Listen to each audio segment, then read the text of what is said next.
Police shot and killed him in 2015. It doesn't matter that it's 10 years, which is hard to believe, but our son died. Why officers won't be penalized for what happened. You can't park that here. To blanket ban us, what are our options? Tell us what to do.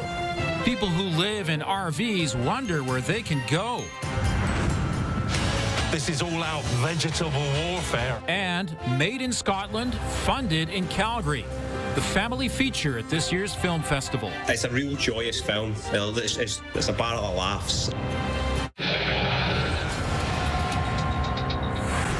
Good afternoon. We begin with breaking news. There are road closures in the southwest after a serious crash involving a vehicle and a bicycle. It happened around 3:30 this afternoon at Stony Trail and 17th Avenue. 17th is closed in both directions over Stony, including all off-ramps. We have a reporter on the way to the scene, and we'll have more details as soon as possible. Cases have been dropped against 2 Calgary police officers facing disciplinary charges over a deadly shooting that happened 10 years ago. In March of 2015, Anthony Heffernan was killed inside a Northeast hotel room where police responded for a wellness check.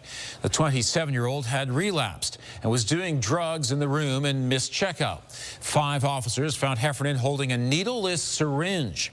72 seconds later, 4 shots hit him, 3 in the head and neck. Camilla DiGiuseppe joins us with reaction. And Camilla, Anthony's family is gutted. Certainly the family, Ian, has been seeking accountability for more than a decade, and this is pretty much the end of the line. It all came as a shock as well. The family getting a letter that the week-long hearing scheduled to start here Monday would now be shortened to 1 hour, and charges will be dropped because too much time has passed and the likely penalties would be too light. The Alberta Serious Incident Response Team recommended charges against the officer who fired the shots. Crown prosecutors did not pursue criminal charges, saying there was not enough evidence for a conviction.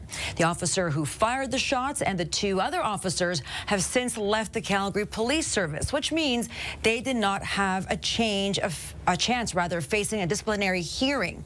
The 2 remaining officers, facing 1, are accused to not considering the risks of developing a plan before unlawfully breaking into the hotel room. Calgary Police Service confirming that disciplinary charges against 2 CPS members are expected to be withdrawn, or at least a Police Act hearing on Monday, saying the outcome of the incident was terribly severe, especially for the Heffernan family, and acknowledged that this has been a very difficult process. Why would it be a minor, disciplinary hearing in terms of what the outcome would be for such a serious incident as a death, Anthony being killed there? Mm-hmm. So that's very discouraging. Mm-hmm. It doesn't matter that it's 10 years, which is hard to believe, but our son died. Now, the Heffernans, Ian, have the option of appealing the disciplinary hearing decision through the Law Enforcement Review Board. The case is also listed for a public fatality inquiry, which has not yet been scheduled. Camilla, thanks very much. A Tsuut'ina Nation minor chief is charged with sexual assault, marking the 2nd time this year a political leader on the nation is being accused of a sex crime. Court documents obtained by CTV News show minor chief Emmett Crowchild faces a charge related to a February incident at or near Tsuut'ina Nation. Crowchild, who is 54, first appeared in court August 20th. When reached today, he would only say no comments.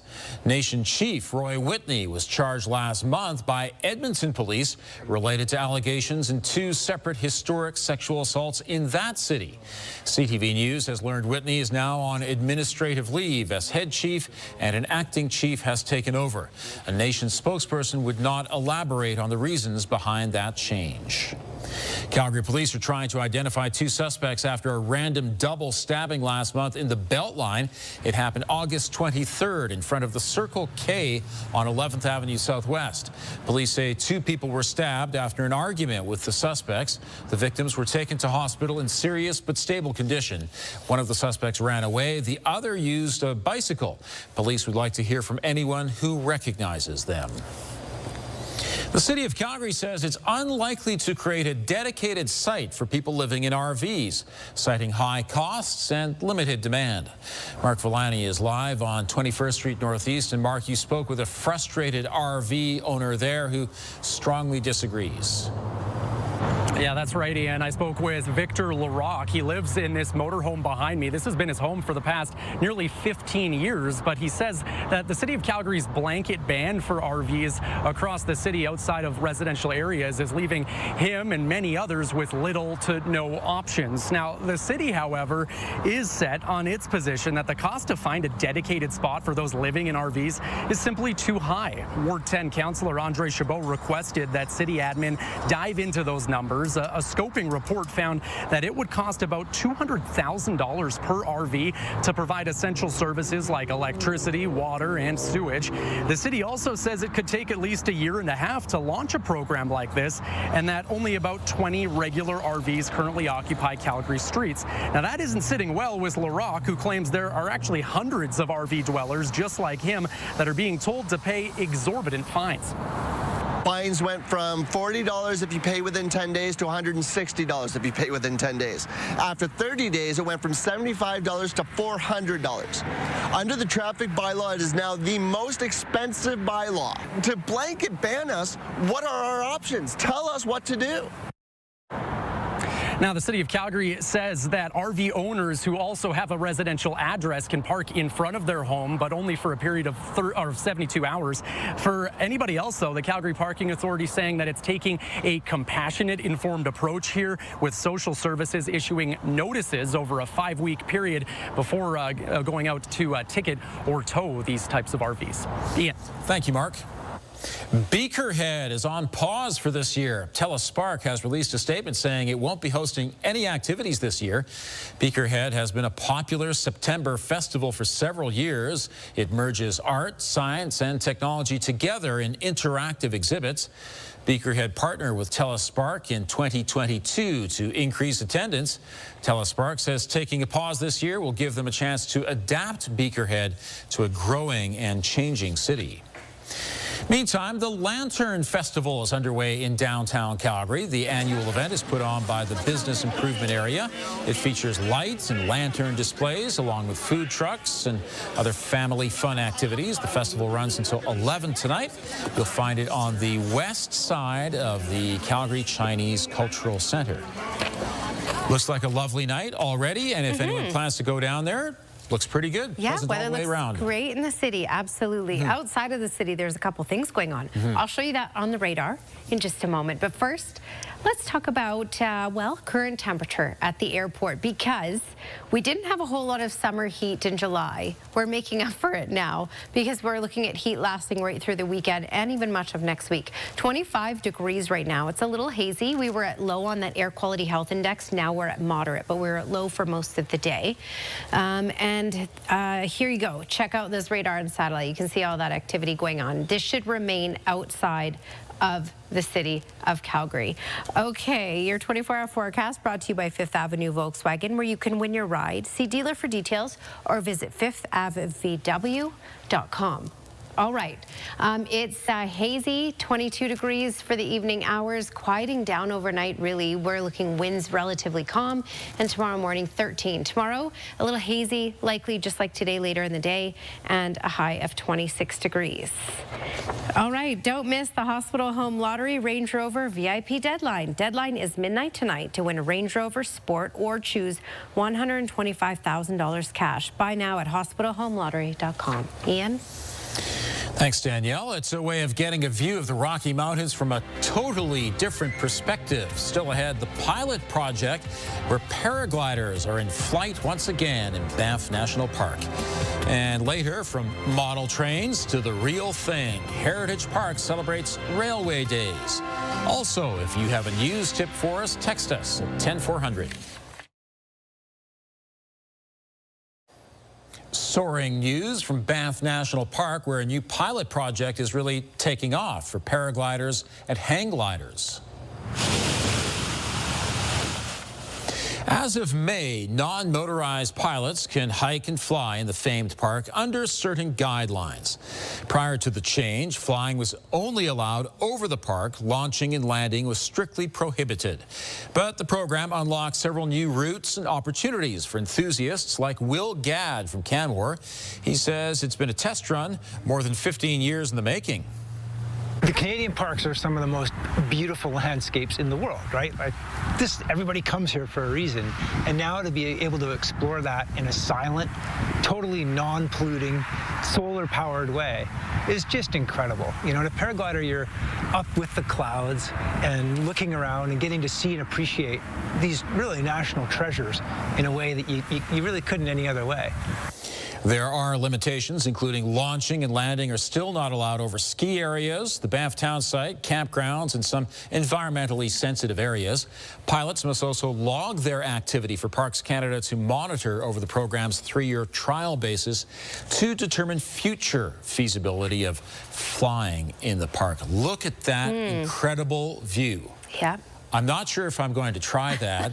I think you should. But it's incredible video for sure. I wouldn't try it either, but really cool video. Yeah, you know what? If you want to head to the mountains. We'll wait for the video. We'll wait for the video. Yes. When the video comes in, we're like, we'll enjoy it that way. Well, you can drive to the mountains this weekend and take pictures from the ground. Ooh. Yeah. I like this. Great weather overall. Later in the day in the mountains, for example, some parts of the mountains, Kananaskis and south, through the foothills, there is the risk of thunderstorm activity. Doesn't look like we're going to get that in the city of Calgary. What we are getting overall everywhere is some heat. And I'm not sure if you remember July and all the rain, the cooler temperatures that we had. Well, we're making up for some lost time here and some lost summer. So our high today so far in the city, 25 degrees. Look at Fort McMurray, 29 right now. And those mid-20s for Medicine Hat Milk River, high 20s in through Brooks and Drumheller. So it's a hot one. We're going to hold on to this heat right through the weekend as well. Okay, so let's advance this and we'll talk about a couple other things.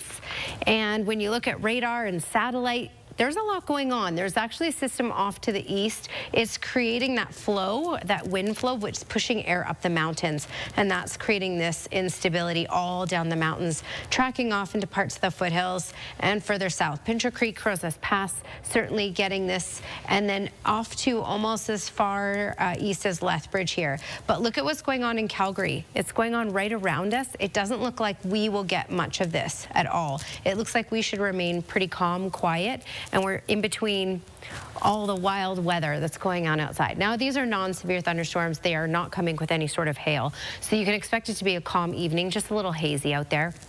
For tomorrow morning, 13 degrees to kick off the day and a high of 26. So there's a look at how we're going to hold on to all this warmth even as we go. Now, I'll give you the hour by hour here because all that instability in the foothills and in the mountains that built in today, we can expect it tomorrow. But the key thing is our days will be really nice, bright and hot. It's a summer day for Saturday and for Sunday. But later in the day is when we start to get that development again, and especially along the mountains and in the south. So especially that southwest corner, all the way as far east as Lethbridge. But look at Calgary. Calgary should be in the clear Saturday and Sunday as well. Yes, we may have a little more cloud cover around those upper hours. The winds may pick up a little bit, 30 kilometers per hour, but it's a fantastic weekend ahead for us. 26 degrees is our high for Saturday, 27 for Sunday. Monday will cool down. We'll struggle just to get to that 20-degree mark, and we have a decent chance of showers, especially later in the day. But yeah, we'll get back into those 20s pretty quickly once again. So for Tuesday and Wednesday, in those lower 20s with mainly sunny skies. Okay, don't miss the Hospital Home Lottery Range Rover VIP deadline. Deadline is midnight tonight to win a Range Rover Sport or choose $125,000 cash. Buy now at hospitalhomelottery.com. Thank you, Danielle. A Calgary-based company is playing a role in independent film production. Coming up, Grow, the family movie shot in Scotland, funded by investors here.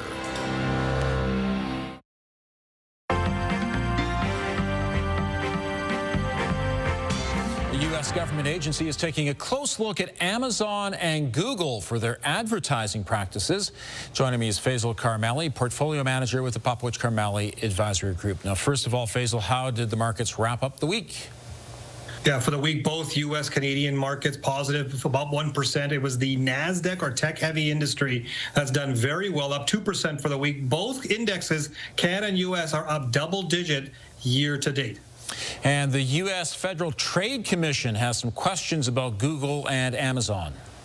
Yeah, their advertising practices are now being probed again overall. First of all, on the disclosures and pricing on their services, as it's not pretty clear, mainly because they do a lot of live auctioning for advertising spots, and that causes a bit of a kerfuffle with a whole bunch of business owners. The second one is a bit more geared towards Amazon. Amazon is alleged to be making it very, very muddy when you try to advertise your product on their platform. They try to make it confusing for the user to have, so you're kind of forced to pay for ads to get to the front page, and that causes a bit of concern. So the FTC in the U.S. is now setting up a probe. No major impact on both sides of the stocks for Google or for Amazon, as shareholders are still waiting to see what the FTC has to say.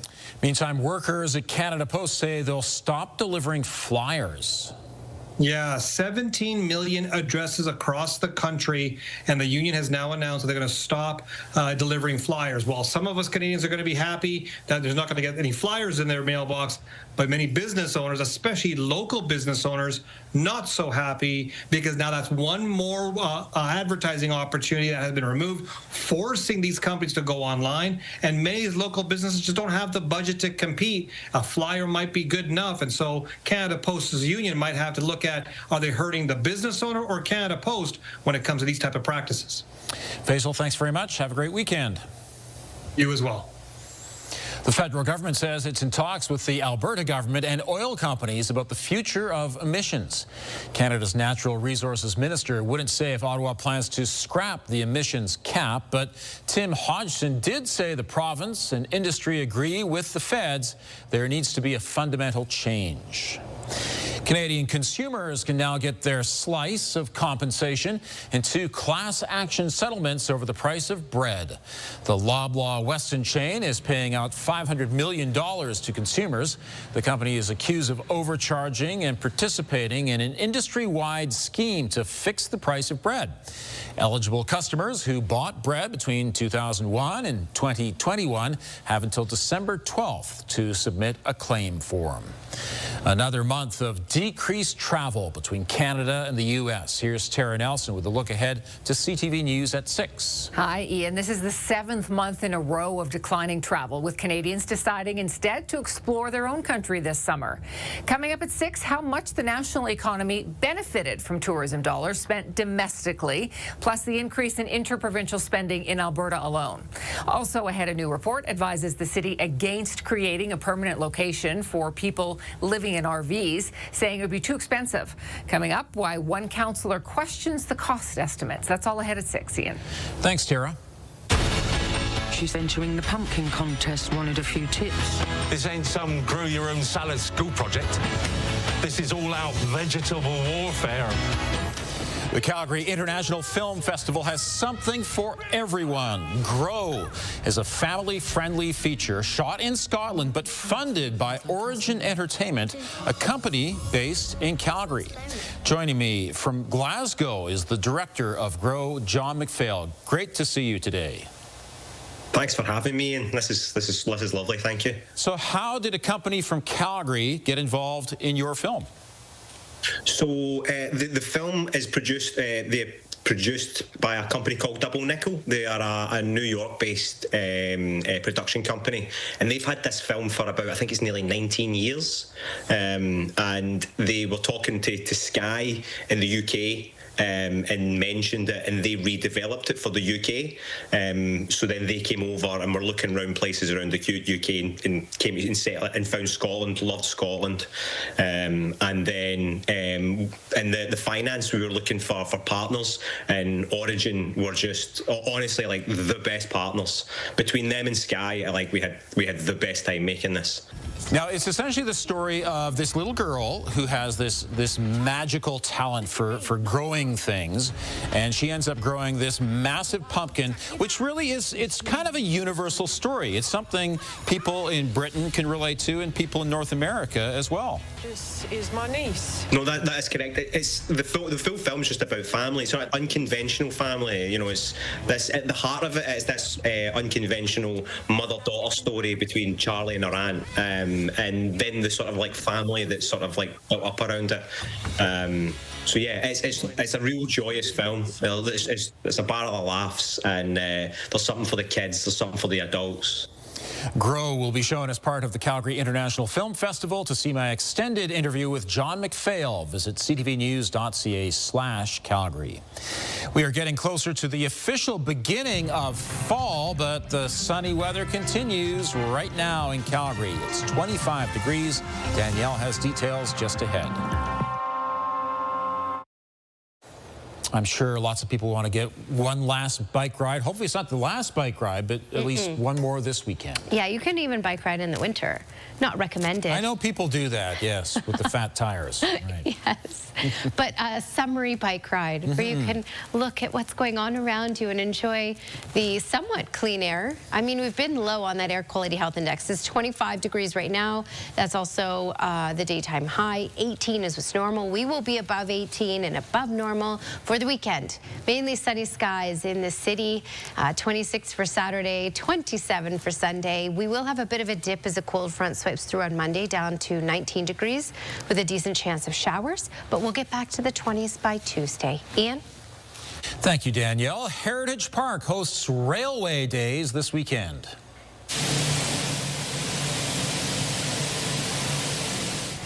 Visitors will be able to see demonstrations of all the trains and how they work. Railway modelers will also have displays set up. There will be workshops where you can learn how to even send a telegram. You can also tour a diesel-electric locomotive, the first locomotive Heritage Park has acquired in 50 years. It's a living history museum. It's such a fantastic place to come and learn as well. You've never seen history like this before. You can touch it, you can be immersed in it, you can tour these cabs, you can go up in different steam engines. Railway Days happens at Heritage Park from 10 to 5, both Saturday and Sunday.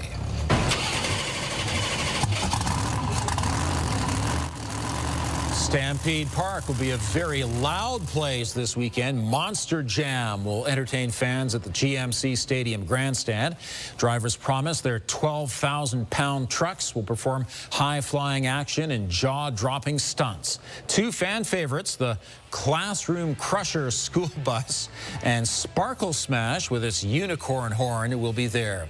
Tickets are available through Ticketmaster.